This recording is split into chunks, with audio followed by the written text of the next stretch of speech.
다음 주 월요일부터 사흘 동안 황교안 국무총리 후보자 인사청문회가 시작됩니다. 지금 여야가 청문회 준비에 여념이 없을 것 같은데요. 오늘과 내일 여야 간사 차례로 모시고 관련된 입장을 들어보겠습니다. 오늘은 새정치민주연합 인사청문회 특위 간사를 맡고 계신 우원식 의원 나오셨습니다. 안녕하십니까? 네, 안녕하세요. 우원식입니다. 네. 어제 1박 2일 워크숍 다녀오셨죠? 네. 예, 여러 가지 일을 좀 바쁘실 텐데 네.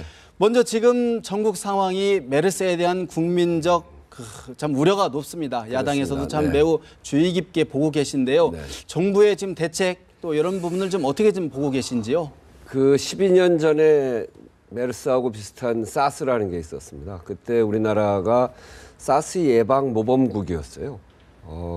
인근 국가에 수백 명의 사망자가 날 때도 우리는 3명의 환자가 생기고 네. 사망한 사람은 없었고요. 그래서 외국에서도 대한민국 대단하다 그랬는데 지금은 완전히 이게 메르스 수출국이 돼가지고 네. 오히려 그 주변 국가들이 우리나라를 굉장히 위험시하는 이런 상황이 됐기 때문에 지금 아주 큰 문제가 돼 있는 거죠. 그래서 휴가령도 늘어나고 그래서 정말 걱정입니다.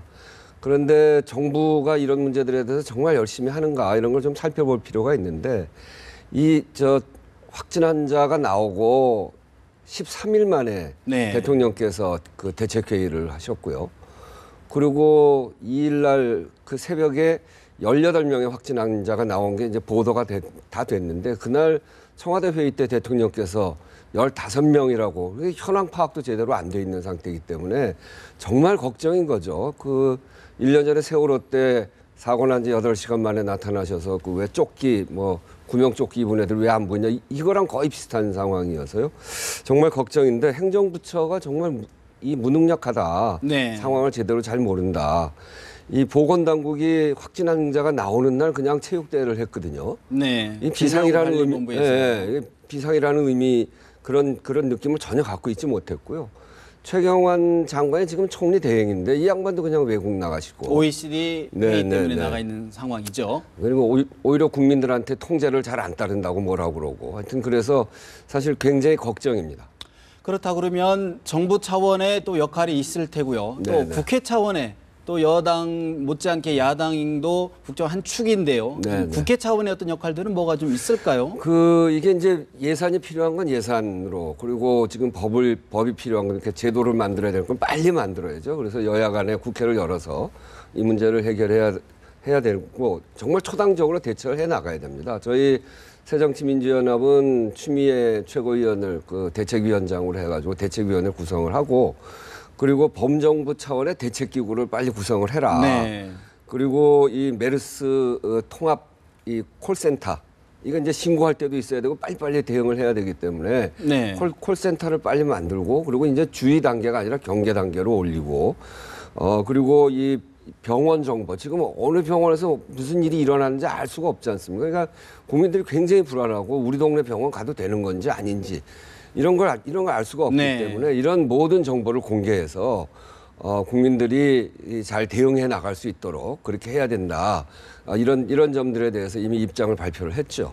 그렇군요. 사실은 지금 또 이제 문영표 보건복지부 장관의 거취를 놓고도 자꾸 좀 말이 나오는 것 같아요. 네네. 야당에서는 일단 조치를 하고 사퇴를 하라 이런 입장을 정리한 거로 알고 있는데 어떻게 봐야 됩니까? 이게 확진 환자가 나오고 2주 만에 대책본부장을 맡았거든요. 국민의 보건, 생명 여기에 아주 최고 수장이 이렇게 느리게 대응하는 거에 대해서 국민들이 정말 걱정이 많죠. 지금 화면을 보시면요, 의원님. 네네. 사실 문현표 장관은 지금 입막에 마스크를 쓰고 있거든요. 네, 저것도 그렇죠. 마스크 쓸 필요 없다 이렇게 얘기해놓고 본인은 마스크 끼고 나오고 그러니 저분에 대해서 국민들의 신뢰가 있을 수 있겠습니까? 그래서 사퇴론도 나오는데 저희 입장에서는 지금은 이게 긴급하게 대응해야 되고 그 대책위원장으로서 그리고 이 부분에 그 정부의 수장으로서 해야 될 일이 굉장히 막중하기 때문에 지금은 그 사퇴론 이런 얘기할 때는 아니고 빨리 대응하고 이것이 다 정리되고 나면 네. 그때 지금 이 초기 대응 실패에 대해서는 반드시 문제를 지적을 해야죠. 네. 청문회 이야기에 앞서 한 가지만 더 여쭤보겠습니다, 의원님. 사실 이제 어제 아까 모두에 말씀드렸던 것처럼 1박 2일 혁신 워크숍을 다녀왔는데 성과 어떻게 보고 계십니까? 이번 혁신 워크숍은 뭐 내부적으로 당을 어떻게 혁신해 나갈 것인가 하는 과제도 있었지만 네. 그동안 당 내부의 의원들 간의 어떤 기강이랄까 이런 것들이 많이 무너져 있습니다. 국민들도 잘 아시다시피 너무나 부끄러운 이야기입니다만 국민들의 그 삶이 아주 정말 도탄에 빠져 있는데 네. 밥그릇 싸움하는 것처럼 비춰지고 그래서 기후를 좀 바로잡자라고 하는 게 아주 중요한 거기 때문에 저희들이 간 데가 가나운 농군학교 네, 아닙니까? 네. 그래서 그 가나운 농군학교 안에 있는 어떤 기율 또는 이런 프로그램 이런 것들에 우리가 잘 적응하자라고 하는 면이 하나 있었고 어제 갔다 오신 분 제가 한번 뵀더니 실제로 가지치기를 너무 열심히 해서 손이 아프시다고 그렇게 말씀을 하시더라고요. 그래서 그런 점에서는 당의 어떤 국회의원으로서의 어떤 기율과 기강을 세우는 이런 데는 상당히 성과가 있었다고 보여지고요. 근데 단지 이제 혁신 논의하는 건 좀 미진했다. 이제 그런 점에서 일부의 성과와 일부의 미진 이렇게 볼 수 있겠습니다. 사실은 이제 뭐 첫 술에 배부를 수는 없고요. 네, 사실은 그런 단초를 마련할 때는데 의미를 둬야 될 거는 틀림없는데 네. 또 당내에서도 역시 뭐 다른 목소리 좀 나오는 것 같아요. 뭐 네, 네. 예를 들어서 뭐 친노 의원이라든가 일부 의원들이 좀 대선 주자급 의원들이 참석을 안 하고 뭐 이런 모습들이 또 어떻게 봐야 됩니까? 그건 좀 유감입니다. 우리가 이제 그 지난 재보궐선거에서 실패하고 당내에서 정말 이런 갈등이 생기고 국민들 보기에 참 부끄러운 일 아닙니까? 저도 정당에 참여한 지가 꽤 되는데 이렇게 부끄러운 적이 없습니다. 그러면 당의 대선 주자급 또는 당의 지도자급은 이번 과정에 당의 기율도 바로 세우고 하는데 다 책임자시기 때문에 함께 다 참여하셨어야 되는데 참여하지 않은 것에 대해서는 국회의원의 한 사람으로서 그리고 새정치민주연합이라는 조직원의 한 사람으로서 이건 좀 유감스럽다 이렇게 말씀드립니다. 그렇군요.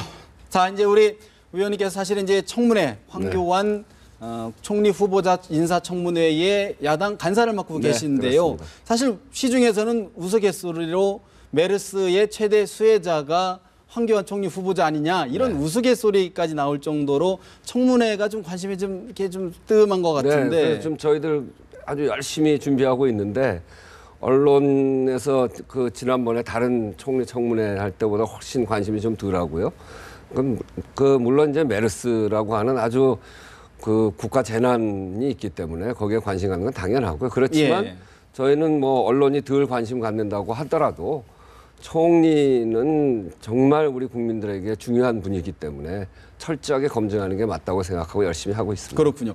사실 우리 저 의원님께서 지금 집중적으로 좀 제기를 하고 계시는 것이 2013년 법무부 장관 인사청문회 때 네. 위증을 했다. 네. 설제 위임 뭐 선임계를 냈다고 다 했는데 선임계 내지 않았더더라. 이런 말씀을 하시는데 어떤 내용입니까?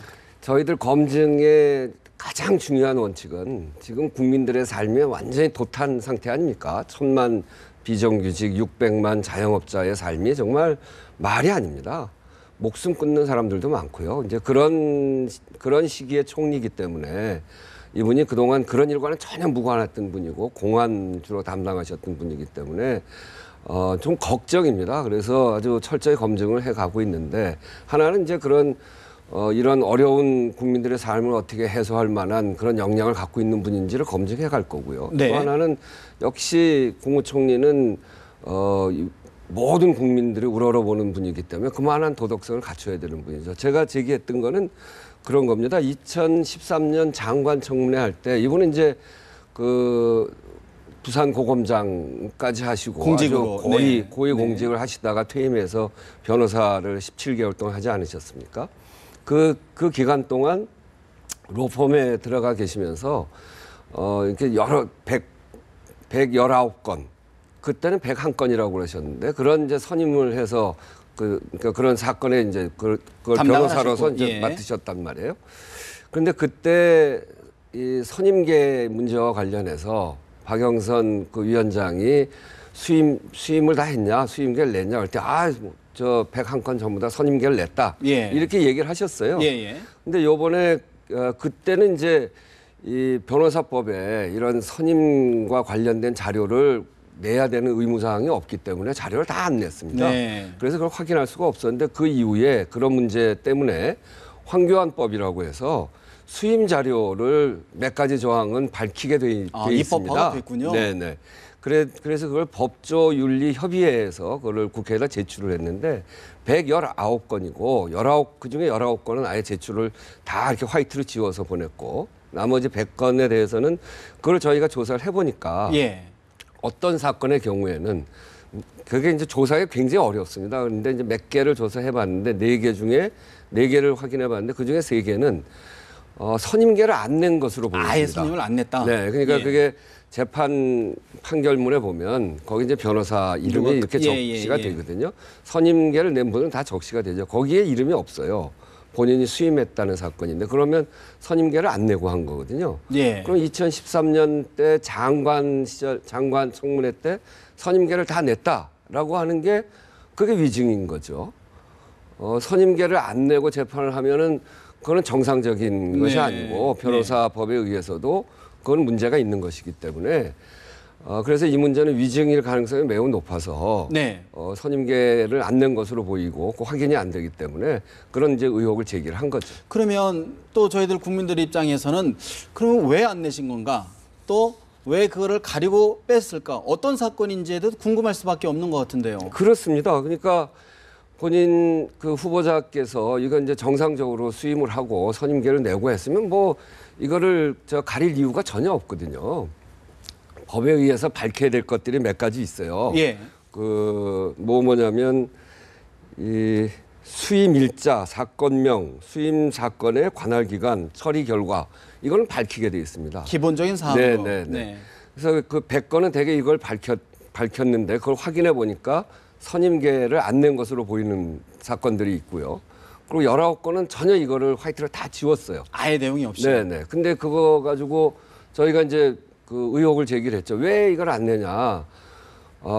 이게 법에 의해 변호사법, 그러니까 황교안법에 의해서 제출하게 된 건데 황교안 후보자를 지금 검증하는데 그걸 또 위반하냐. 그랬더니 그거는 업무 관련한 내용이기 때문에 제출할 의무가 없다. 이렇게 그 법조윤리협의회에서 보내왔어요. 예. 근데 저희가 변호사법을 자세히 보니까요. 공직 퇴임 변호사가 있고 공직 퇴임한 변호사가 아닌 분이 있어요. 예. 로펌에 이제 그 직원으로 들어가는 사람 중에 변호사가 있고 변호사 아닌 분들이 있거든요. 황교안 후보자는 공직 퇴임이시고. 공직 퇴임 변호사. 네. 공직 퇴임 89조의 9는 공직 퇴임 변호사에 대해서는 이 수임 기록을 수임한 사건에 대해서 내는 거고요. 이 89조의 6은 변호사가 아닌 공직 퇴직자는 수임하는 게 아니기 때문에 그런 분들은 업무 활동 내역을 내게 돼 있습니다. 그렇기 때문에 이 공직 퇴임 변호사인 황교안 후보자는 업무 활동 내역을 낼 이유가 없는 거예요. 수임한 거 내는 거. 그래서 이 문서 제목도 수임 자료 및 처리 결과 이렇게 돼 있습니다. 그런데 그게 수임 자료가 수임한 내역이 아니라는 거예요. 그거 믿을 수가 없죠. 근데 의원님, 사실은 또 이제 일반 저희들의 정서상 물론 그런 어떤 뭐 위증 가능성이 있지만 뭐 그런 정도는 좀 뭐랄까 뭐 부도덕 좀 약한 거 아니에요? 이런 아니 그렇지는 않습니다. 않습니까? 이거는 기본적으로 위증이라고 하는 건 굉장히 중요한 문제고요. 그리고 왜 이제 전관예우라는 게 있잖아요. 변호사는 이제 변호사 수임계를 내고 하게 돼 있고 그런데 이제 이분한테 지금 의혹을 받는 거는 전관예우 문제입니다.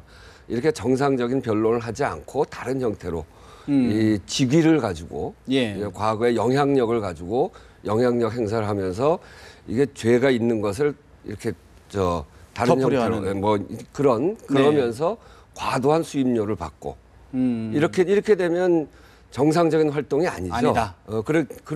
그렇게 정상적으로 하지 않은 분이 국무총리를 할 때 발생되는 문제들 도덕적인 문제가 있을 수 있다. 편법을 하고 밝히지 않고 이럴 경우에 정말 국무총리로서 적정한가 하는 문제에 대해서는 문제 제기가 가능합니다. 오늘 또 추가로 이제 야당 특위에서 말씀 주셨던 것 중에 하나가 병역 문제. 병역이 단마진으로 두드러기로 사실은 병역을 면제받았는데 면제받기 이후에 최종 판정 났다. 이런 의혹이 됐는데 그거 좀 짧게 좀 정리 좀 해주시죠. 오늘 김광진 의원이 얘기했는데요. 이 두드러기로 병역 면제받은 사람이 거의 없습니다. 우리 조사를 해보니까 한 10년 동안 340만 명이 병역 면제받았는데 그중에 두드러기로 면제받은 사람이 4분이더라고요. 하여튼 그래서 굉장히 의혹이 있었던 거죠. 근데 오늘 김광진 의원이 발표한 자료에 의하면 그 이제 병적 기록부를 가져왔어요. 이분이 병역 면제를 받은 날이 80년 7월 4일입니다. 네. 그 기록부에. 근데 육군 수도통합병원에서 최종적으로 종합 검사를 마친 게 7월 10일이에요. 네. 그러니까 병역 면제 받고 6일 후에 최종 건강 검진을 이제 했단 네, 말이죠. 네. 원래는 수도통합병원에서 정밀 조사를 하고 나서 병역 면제를 하는 게 받아야 맞는 되는데. 건데 병역 면제를 먼저 해놓고 수도통합병원에서 최종 심판을 받는 이건 앞뒤가 안 맞고 네. 김광진 의원이 그거를 병무청에도 그렇고 여러 군데 이제 알아보니까 그런 사례에 대해서 자기들도 잘 납득이 안 된다. 네. 이렇게 해서 의혹을 제기한 겁니다. 알겠습니다. 사실 이제 앞으로 오늘 좀 시간 관계상 좀 더 많은 얘기를 좀 들어봐야 될 텐데 청문회 본 회의장에서 더 많은 의혹들 또 많은 문제 제기를 좀 들어봐야 될 것 같습니다. 네, 그러시죠. 의원님 말씀 고맙습니다. 네, 감사합니다.